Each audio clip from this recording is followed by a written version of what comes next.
I belong to the subsector of cooperative.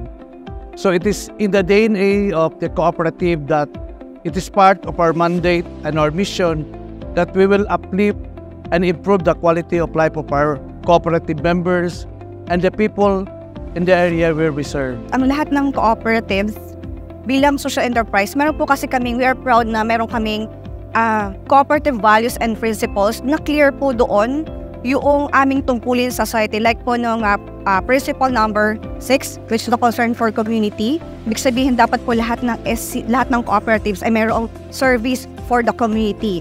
And ito po yung hindi lang doon sa dividends or profit na kinikita ng bawat members, kung hindi talaga dapat ibinabalik lahat ng merong portion po doon na dapat ibinabalik sa community yung service na ito, through service, community service.